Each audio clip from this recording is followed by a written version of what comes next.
그를 다시 만난 곳은 북한강이 내려다보이는 한 아파트. 딸은 나가 있지. 아들도 일 나갔지. 와이프도 일 나갔지. 그러니까 이게 가사가 이게 바뀐 것 같아요. 아무래도 집안 일이 내가 자연스럽게 어떻게 하게 되더라고요.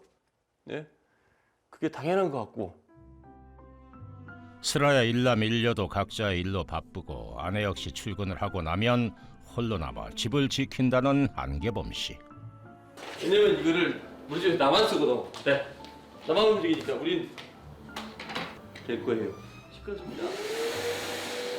한창 바쁜 시절에는 손에 잡아본 적도 없었던 청소기가 이제는 생활 필수품이 됐습니다. 런웨이를 걷던 긴 다리로 집안 곳곳을 청소하는데요. 그런데 청소를 하다 말고 갑자기 스마트폰을 꺼냅니다. 주방.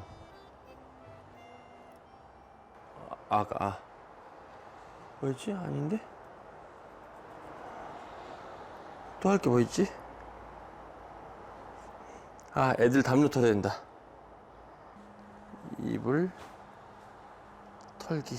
이게 미리 할 것도 미리. 워낙 꼼꼼한 성격인 걸까요? 청소할 곳들을 미리 기록해두는 모양인데요. 한참 동안 집안 곳곳을 청소한다 싶더니 또 무슨 일인지 청소기를 멈춥니다. 이거 힘들다. 뭐. 그런데 어찌된 일일까요? 또 스마트폰을 꺼내서 뭔가를 치기 시작하는데요.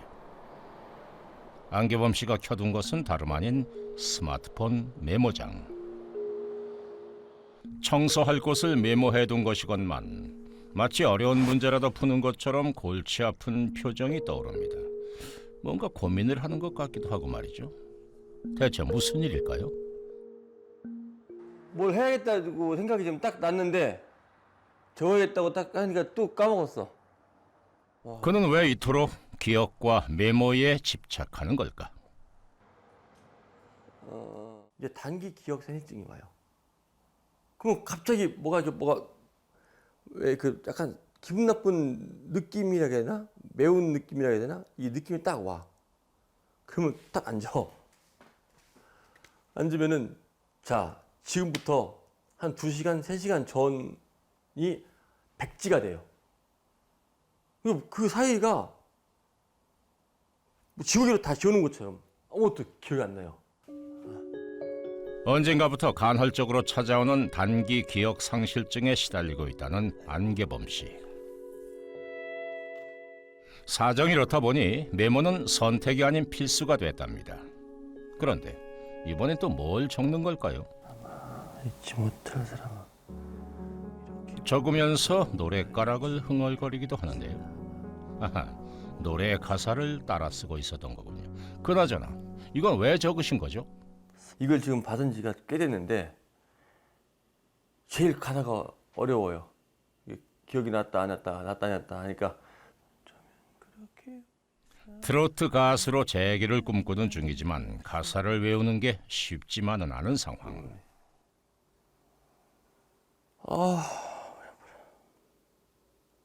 이번엔 두통이 찾아온 모양인데요. 안타깝게도 안계범 씨는 종종 찾아오는 두통에도 시달리고 있다고 합니다. 식은땀 나. 두통이 밀려오면 1+1처럼 단기 기억 상실증이 따라오곤 한다는데요. 불과 3줄밖에 안 썼는데 위에를 읽어봤더니 처음 보는 글이 와 있어요.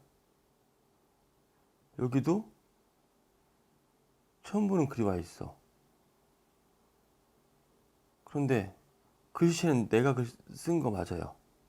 그는 지난 10년간 두통과 단기 기억 상실증을 극복하기 위해 사투를 벌여왔다고 하는데요. 대체 이 같은 증상들이 언제 시작된 것일까? 막 이게 프레스로 찍는다는 느낌 있죠. 옆에서 누르고 이렇게 누르고 막 여기 막 눈 튀어나올 것 같고 어금니가 막 다 부러져 나올 것 같고 막 그런 느낌. 2005년 극심한 두통으로 의식을 잃었다는 안계범 씨. 병원에서 뇌에 동전크기의 염증이 있다는 진단을 받고 생사의 기로에 서게 됐었답니다. 그때부터 이제 말 못하지, 앉지도 못하지, 걷지도 못하지, 똥오줌 못 가리지, 혀 말려 들어가지, 눈동자 완전 풀려 있지. 그렇게 해서 생명 연장만 하고 있었는데 그때부터는 이제 저는 제 기억은 이제 없어진 거예요. 다행히 의식은 되찾았지만 후유증은 남은 상황. 안계범 씨가 보여줄 게 있다며 뭔가를 꺼내왔습니다. 이것도 내가 썼었어. 개똥이 이야기. 바로 지난 10년 동안 스마트폰에 남겨두었던 메모를 정리해둔 건데요. 대체 그는 무엇을 잃지 않기 위해 이토록 고군분투해온 것일까? 한 두세 시간씩 아니 그런 과정을 며칠씩 해서 한 길게는 4, 5일도 간 적도 있고 하루 이틀 하고 끝난 적도 있고 그러다 보니까 걱정되고 겁나고 또 내가 알고 인생에서 배운 것들이 느꼈던 것들이 너무 아쉬워서 적기 시작했어요. 천만다행으로 지금은 증상이 많이 호전됐다는 안계범 씨. 하지만 그는 기록하는 걸 멈추지 않습니다. 그날 오후 모처럼 서울로 나들이를 나왔습니다. 멋지게 차려입은 걸 보니 약속이 있는 모양인데요. 과연 어떤 만남이 기다리고 있을까요? 하이야! 안기부라! 하이야! 하이야! 형님 오랜만에 봤네. 잘했냐? 아유, 야 이거 얼마냐? 진짜 너무 오랜만이다. 6개월 만이다 나. 맨발에 트위스트. 아야, 아야. 야, 일로 들어와. 야, 왜 이렇게 늦었어? 근데 왜 이렇게 늦었어? 아니 이게 누굽니까? 배우 이종원 씨와 개그맨 이정용 씨, 안계범 씨와는 어떤 사이인데요? 개범이하고는 뭐 정말 피를 나눈 형제 이상으로 정말 우정을 나누고 그렇게 친밀한. 개범이는 벌써 몇 년 됐냐 지금? 저희 한 25년 가까이 됐죠. 30년 가까이 됐네. 30년 가까이. 예. 처음에는 좀 굉장히 숙기가 없다고 해야 되나? 좀 그랬지. 그래, 나는 외국 사람인 줄 알았어. 나는 오늘 필리핀 사람인 줄 알았어. 그러니까 나는 개범이를 처음 본 느낌이 그러니까 키도 크고 얼굴도 아랍 쪽이지. 되게 얼굴도 코. 되게 좀 이국적으로 거기다가 그때는 되게 파격적으로 머리를 또 탈색을 했었거든. 노란색도 하고. 그래갖고 쟤는 뭔가 나는 그랬는데 알고 봤더니 그 당시에 제일 잘 나가던 패션 모델이었던 거야. 그러니까 맞아, 2년인가를 연속으로 네가 저걸 탔잖아. 모델상을 탔잖아. 올해 모델상을. 네가 몇 년도 탔어? 98년, 2000년. 98년도? 그러니까. 당대 최고의 디자이너를 매혹시켰던 톱 모델 안계범 씨가 본격적인 배우 생활을 시작하게 된 건 바로 이종원 씨 덕분이었다고 하는데요. 개범 씨하고 이제 친해지면서 우리가 자꾸 끌어들인 거라. 야, 개범아. 모델도 물론 좋지만은 평생 갈 수 있는 직업이 연기를 하면 어떻겠냐고 자꾸 끌어들였어요, 우리가. 그러면서 이제 일단은 바로 연기하는 건 쉽지 않으니까 너 평상시 말하는 프로그램은 너무 재밌어. 얘 말하는 거면 뒤집어져 그냥. 언제 오셨어요? 괜찮아요. 내일 아니 왜 그래요? 그러면 다 뒤집어지는 거야. 얘기를 너무 재밌게. 그래서 야 개범아 그러지 말고 너 한번 이쪽으로 한번 와봐. 넘어와봐. 그래서 끌어들였죠. 그러면서 처음 했던 게 아마 서시원 쇼. 예전에 토크쇼 출연을 계기로 예능 프로그램을 넘어 영화계까지 진출해 개성 넘치는 연기를 선보였던 안계범 씨. 종횡무진 활약하던 그가 갑자기 쓰러지자 친구들의 충격도 컸다고 합니다. 갑자기 전화가 안 돼가지고 걱정했는데 병원에 있다는 거야. 중환자실에. 뭔 소리야? 아니 불과 1, 2주 전까지만 같이 통화하고 계속 얘기했던 거야. 원인은 몰라요. 지금도. 아니 그때 왜 그랬던 거야? 산소호흡기 꽂고 있대. 말을 못하고. 이게 왜 뭐야? 그랬던 거야 그때? 신들렸어. 신이 들렸다고? 네 그 신의 소리가 들렸어 너한테? 네가? 나는 몰라. 그걸 해야 되는 거 아니야? 아니, 신 내리면 해야 되는 거 아니야? 과학적으로 병명. 신을 보내는 거였잖아. 보냈다고? 그게 가능해?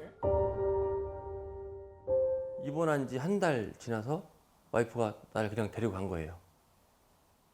거기를. 왜요? 병원에서 아무것도 할 게 없으니까.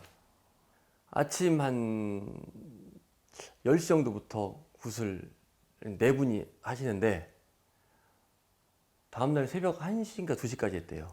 근데 그렇게 하고 이제 나는 그렇게 하고 막 욕을 하면서 와서 1시간 자고 뭐 이렇게 잔나 이렇게 하고 이제 일어났대요. 내가 일어나서